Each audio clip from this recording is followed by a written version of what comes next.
Audio Jungle.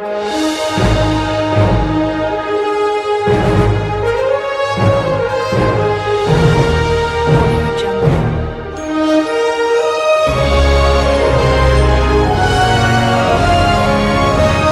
Audio Jungle.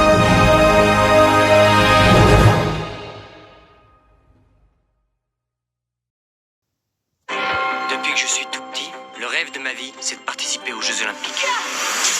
Eddie, tu n'es pas un athlète. Il faut juste que je trouve le bon sport. Je vais être sauteur à ski. Il va se tuer, c'est sûr. C'est moi qui vais le tuer. Le saut à ski, ça se commence à 5 ou 6 ans. Il paraît que vous êtes un champion. Alors vous pourriez peut-être me donner des conseils. Laisse tomber. Celui-là, je te l'offre. Vous pourriez me pousser s'il vous plaît? Tu veux que je te pousse? Qu'est-ce que c'est haut? Je pensais pas que c'était T'as pas du tout l'intention d'abandonner. Je vais y arriver. Je sais ce que c'est d'être mis au rencard. Tu l'auras ton heure de gloire. Mais tu vas en baver. Vous faites honte à ce sport. Cool. N'ai-je pas le droit de représenter mon pays? Non. Le comité olympique britannique essaie de me décourager. Il faut que je réussisse. La presse veut connaître votre histoire. Je me suis toujours fait virer des équipes où j'étais, avant même d'avoir pu faire mes preuves. Je prends le saut à ski très au sérieux. Et j'adore clouer le bec à mes détracteurs. T'es beaucoup plus courageux que tous tes concurrents. Tu es Eddie the Eagle. Envoie-toi. Et il s'élance. Réussira-t-il l'impossible? Bonjour à tous et bienvenue dans cette nouvelle vidéo. Et aujourd'hui, on va critiquer Eddie the Eagle. Alors, il y a 7 jours, nous avions réagi aux 2 trailers de Minecraft, le film, le live action qui portera sur le jeu vidéo Minecraft, et aussi sur le prochain Mission Impossible 8, toujours avec Tom Cruise et avec Christopher McQuarrie à la réalisation. Et maintenant, nous allons parler du coup de Eddie the Eagle, réalisé par Dexter Fletcher, réalisateur de Rocketman, et prochainement de Sherlock Holmes 3 avec Robert Downey Jr. et Jude Law. Alors, de quoi ça parle Eddie the Eagle?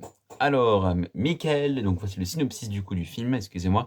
Michael Eddie Edwards a toujours rêvé de participer aux Jeux Olympiques. Le problème, c'est qu'il n'a jamais réussi à briller dans aucun sport. Touché par la persévérance d'Eddie, un ancien champion américain va devenir son coach afin de l'aider à prendre part aux Jeux Olympiques d'hiver de Calgary dans la discipline dangereuse du saut à ski. Donc le film date de 2016.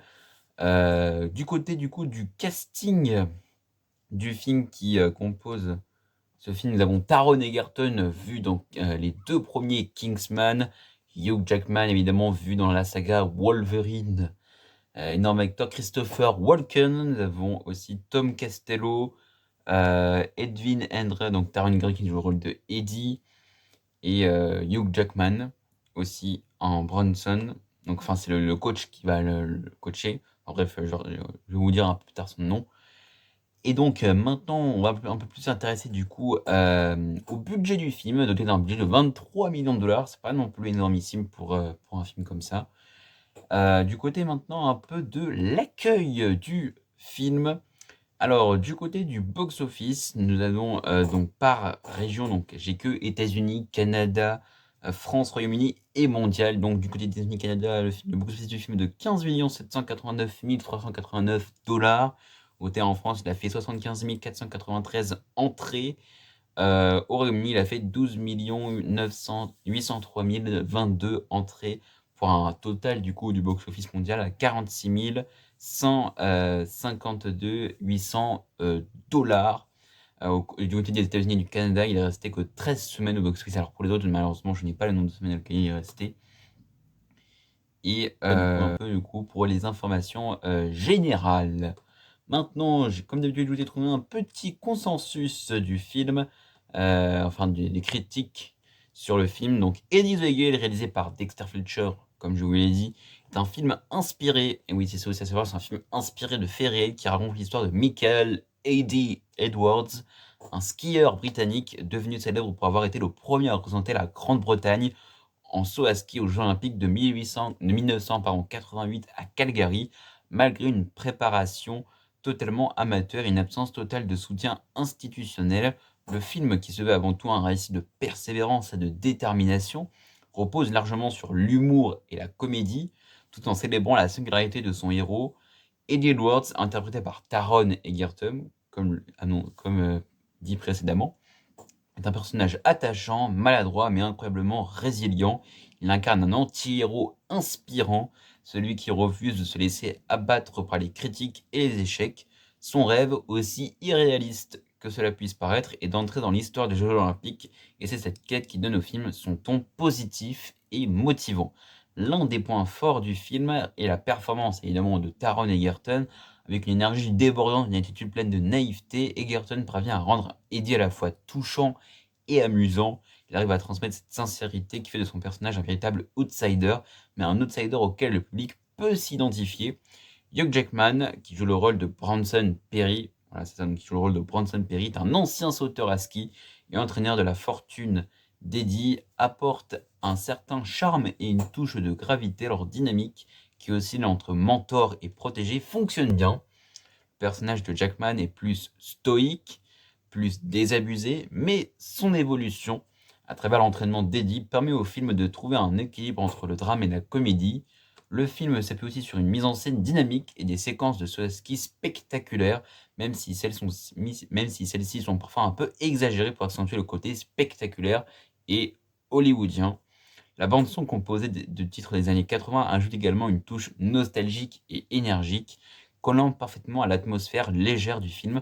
Cependant, Eddie the Eagle présente aussi des faiblesses. En tant que film de sport, il manque parfois de profondeur en développement dans certains aspects techniques du saut à ski. Le film privilégie souvent l'émotion et l'aspect humain au détriment de la véracité sportive.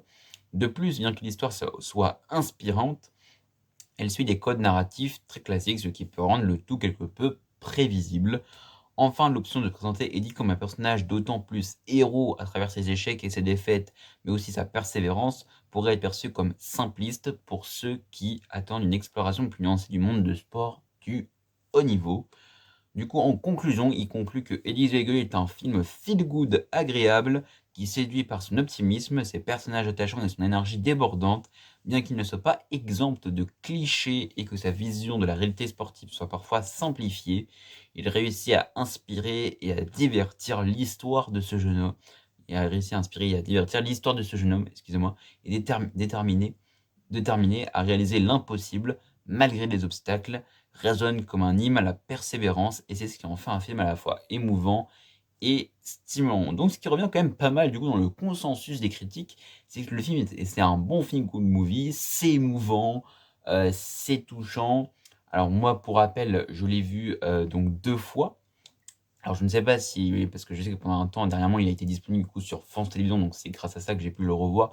Donc je ne sais pas s'il y a encore, je pense qu'il a dû partir de la plateforme France Télévisions, mais franchement c'est un film que je vous conseille, et je me rappelle très bien qu'à l'époque, sur le film est pas non plus vieux, il date de 2016, pas non plus récent, mais que les critiques de l'époque disaient ouais, ça fait un peu Rasta Rocket. Alors Rasta Rocket, rappel, donc film sorti dans les années, alors je ne sais plus en quelle année, mais il est sorti dans les années 1980. Mais il faut quand même bien rappeler que Rasta Rocket, c'est une histoire tout à fait différente. On va suivre 3 bobsleigh jamaïcains qui vont participer aussi pour la première fois aux Jeux Olympiques. Mais ça va parler donc des Jamaïcains. Et puis ils sont 3 bobsleigh, c'est une histoire différente. Certes, oui, on pourrait reprocher qu'il y a certaines choses qui ressemblent un peu à Rasta Rocket, mais de là à dire que c'est du Rasta Rocket, je vois pas du tout où est directement la comparaison. Je veux dire, désolé, mais là on n'est pas du tout on est vraiment plus centré sur un personnage, et vraiment ce personnage-là, Taron Egerton, mais quel acteur, bordel! Il est vraiment, vraiment best acteur, vraiment. Je le kiffe grave, et donc vraiment à dire que sa performance est vraiment tellement incroyable. Donc film sorti, Rasta Rocket, précision, sorti en 1993, j'avais dit les années 80, j'étais pas loin, 1993, et donc quand même que Taron Egerton, vraiment sa performance est inoubliable. Il arrive à, comme ils le disent dans le consensus des critiques, à émouvoir, à plaire, en même temps, à la fois d'être drôle, à la fois d'être émouvant et c'est vrai que c'est pas facile pour un acteur de jouer ces 2 facettes-là.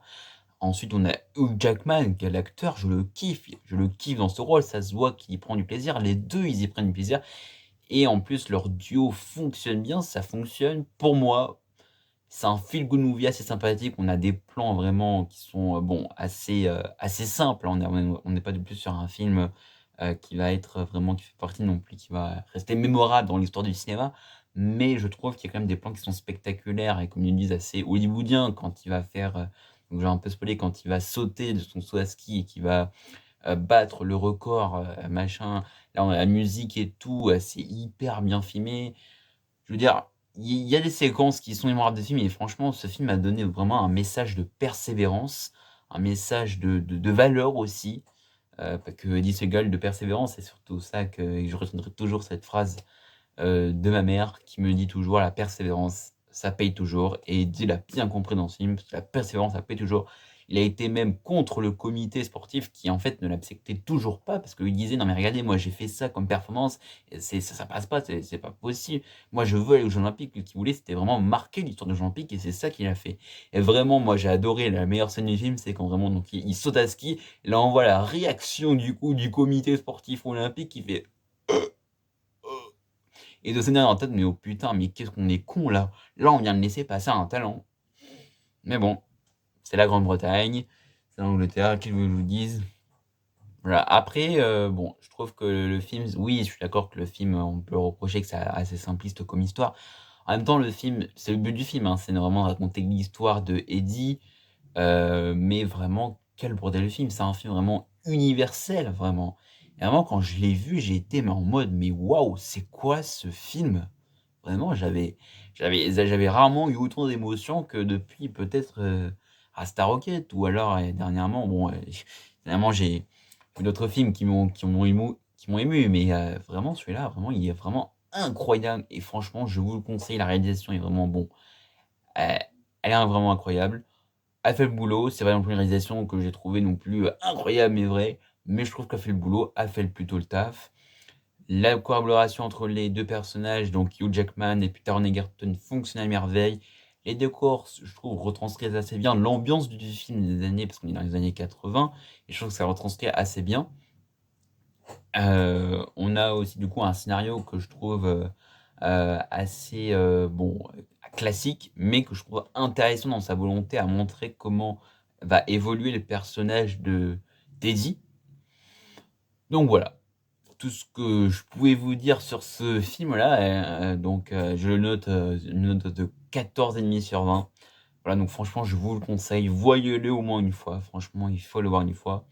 Après, j'ai envie de dire, ça ne reste que mon avis, vous êtes libre d'avoir chacun votre avis et pour information, la semaine prochaine, on critiquera, attention, le film La plus précieuse des marchandises réalisé par Michel Hazanavicius et la semaine d'après, nous critiquerons, le film Conclave, un peu en retard et oui, ce sera au cours de la 3e semaine, comme ça, je vous dirai un peu l'évolution du box-office du film.